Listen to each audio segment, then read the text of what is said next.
ते एक त्यांचं धरणे आंदोलन केलेले. आपण नेमकं जाणून घेऊया की हे जे काही त्यांचं धरणे आंदोलन आहे किंवा उत्सव संतांचा कुंभमेळा वारकऱ्याचा पादुका दर्शन सोहळा खंडापूर येथे झालेल्या सोहळ्यामध्ये किशोर शिवनीकर जाधव व अन्य आयोजकांनी 50 कोटीपेक्षा जास्त अपहार केला.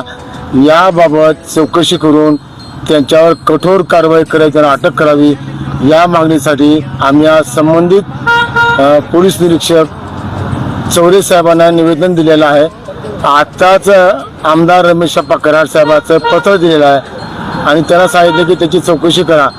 तर त्यांचं असं म्हणणं पडलं की या संदर्भात आमचे जबाब चालू आहेत, चौकशी चालू आहेत आणि त्याच्यावर गुन्हा दाखल करा या मागणीसाठी आज आम्ही MRC ठाण्यासमोर ठिय्या आंदोलन केलेलं आहे. आता हे जे भ्रष्टाचार केलेले महाराज आहेत यांना महाराष्ट्रामध्ये जवळपास पिस्तुले महाराज म्हणून संबोधलं जातं. याचं कारण काय? तो मुळात विंचीकर आहे. त्याच्या आत्ताच ग्रामपंचायतीमध्ये 40 लाखाचा फ्रॉड त्यांनी केलेला आहे. मागं 2 ट्रक चोरी केल्याबद्दल त्याला पकडलं होतं, त्याला बाहेर अटक केली होती. असा तो वादग्रस्त माणूस आहे, तो चांगला माणूस नाही आणि म्हणून त्यानं प्रचंड मोठ्या पैशाचा अपहार केलेला आहे. हा जो एवढा मोठ्या प्रमाणामध्ये सप्ताह सोहळा आपल्या खंडापूर नगरीमध्ये पार पडला, आता याच्यामध्ये जे काही संयोजक होते ते मला वाटतं आपले प्रॉपर म्हणजे खंडापूर गावचे कोण होते का नव्हते यामध्ये? संयोजक आमच्या गावचे कोण नव्हते. आमच्या गावचे लोक पट्टी गोळा करत होते, ते संयोजकात मोडत नाहीत. ज्या माणसाच्या पावत्याच्याद्वारे पैसे आले ते पैसे किशोरनं जमा केले, धान्य आलं त्यानं जमा केलं, धान्य विकलं ते बाहेर विकलं. त्यानंतर रोज 10 पोते जे पैसे जमा व्हायचे, 10 पोते म्हणजे एका पोत्यामध्ये किमान 7 ते 8 लाख रुपये असे 100 पोते जमा झाले. आणि 1 तारखेच्या संध्याकाळी जे 10-12 पोते होते ते पोते पूर्णपणे गायब झाले. असा किमान 50 कोटीपेक्षा जास्त त्या पोत्यातला पैसा, देणगीचा पैसा, लोकांनी दिलेल्या वर्गणीचा पैसा, माल विकलेला पैसा असा 50-70 कोटीपेक्षा जास्त अपहार या किशोरने केलेला आहे. आता हा जो काही सप्ताह झाला बाबा आपल्या खंडापूरच्या काय म्हणतात त्याला शिवारामध्ये झाला, म्हणजे गावामध्ये झाला. आता एवढ्या मोठ्या प्रमाणामध्ये सप्ताह झाला तर याच्यावरती आपल्या गावकऱ्यांचं काहीतरी अंकुश असायला पाहिजे होतं.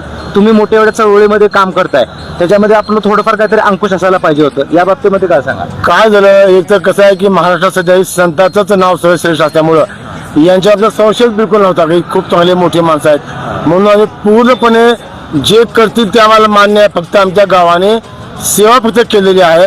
आमच्या गावाने पाणी दिलेलं आहे, या महापालिकेने मोफत शौचालय दिलेलं आहे. तरी यांनी शौचालयाचा खर्च त्यांनी 28 लाख दाखवला, पाण्याचा 10 लाख खर्च दाखवला, साफसफाई 10 लाख दाखवला. वास्तविक पाहता इथं पैसा लागलाच नाही. भाकरी लोकांनी दिल्या, पुरणपोळी लोकांनी दिली, धान्य लोकांनी दिलं, मंडप लोकांचा आहे, मोहिते नावाच्या माणसाने 21 लाखाचा हेलिकॉप्टर दिलेला आहे. खर्च काहीच आला नाही. टोटल पैसा हा जमा झालेला किशोर शिवनीकर आणि अन्य त्याचे जे आयोजक आहेत त्याचे आज नाव समोर येत नाहीत. पण जेव्हा चौकशी होईल, जेव्हा त्या अटक होईल, त्या सगळ्या लोकांचे नाव समोर येतील. तर हा सर्व प्रकार घडून साधारणतः आज 2 ते 2.5 महिने 3 महिने झालेले आहेत. अद्याप प्रशासन या बाबतीमध्ये काहीच कार्य करताना कुठे दिसत नाही, म्हणजे पूर्ण उदासीन आहे.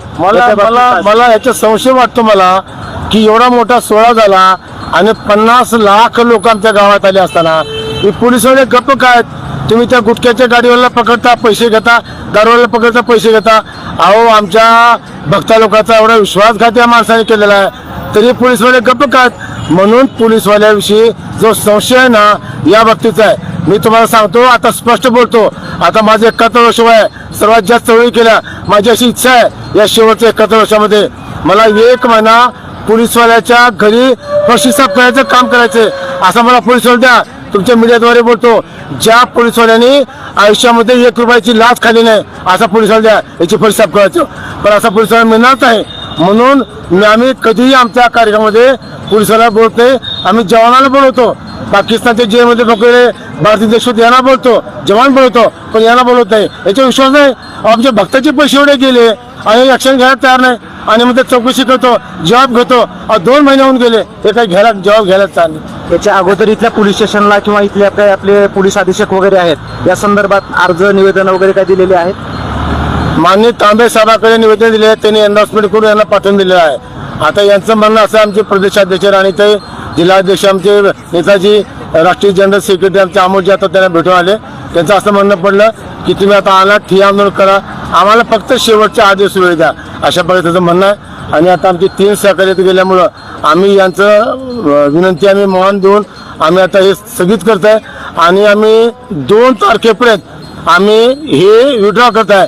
आणि 2 तारखेपर्यंत जर काही नाही झालं तर 3 तारखेला मांजरा गेट समोर आम्ही प्रचंड मोठा रस्ता रोको त्या ठिकाणी आम्ही कुणाच्या बापाचं ऐकणार नाही. तुम्हाला आम्हाला लाठीचार्ज करायचं, गोळीबार करायचं, काय करायचं करा. जोपर्यंत त्या किशोर जाधव हरामखोरला अटक होत नाही आम्ही आंदोलन माघार घेणार नाही. संघर्ष समिती व ब्रीथ ह्युमन राईटच्या मिशनच्या वतीने आम्ही 2-3 दिवसापूर्वी धरणे आंदोलन गांधी चौक लातूर येथे केलं होतं आणि आज गुन्हा दाखल करावा यासाठी आम्ही आज MIDC पोलीस स्टेशन लातूर येथे आलेले आहोत. PI साहेबांचं म्हणणं आहे की या अगोदर 5-6 जबाब नोंदवले आहेत आणि आज 2-3 त्यांनी जबाब नोंदवण्यासाठी बोलवलेला आहे. आम्हाला थोडासा वेळ द्या, एक 4-5 दिवसाचा वेळ द्या किंवा जास्तीत जास्त 8 दिवसाचा वेळ द्या. जो जबाब नोंदवला आहे, जे पुरावे त्यांच्याकडे आजपर्यंत आलेले आहेत ते सगळं प्रस्ताव ते माननीय SP साहेबांकडे पाठवणार आहेत आणि नंतर मग कायदेशीर कार्यवाही त्या जो कोणी तो पळून गेलेला आहे किशोर शिवनीकर, तर त्याच्या विरुद्ध कठोरात कठोर जसे कलम लावून आपल्याला गुन्हा दाखल करता येईल ती प्रोसेस आम्ही कायदेशीर प्रोसेस आम्ही करू असं त्यांचं म्हणणं आहे.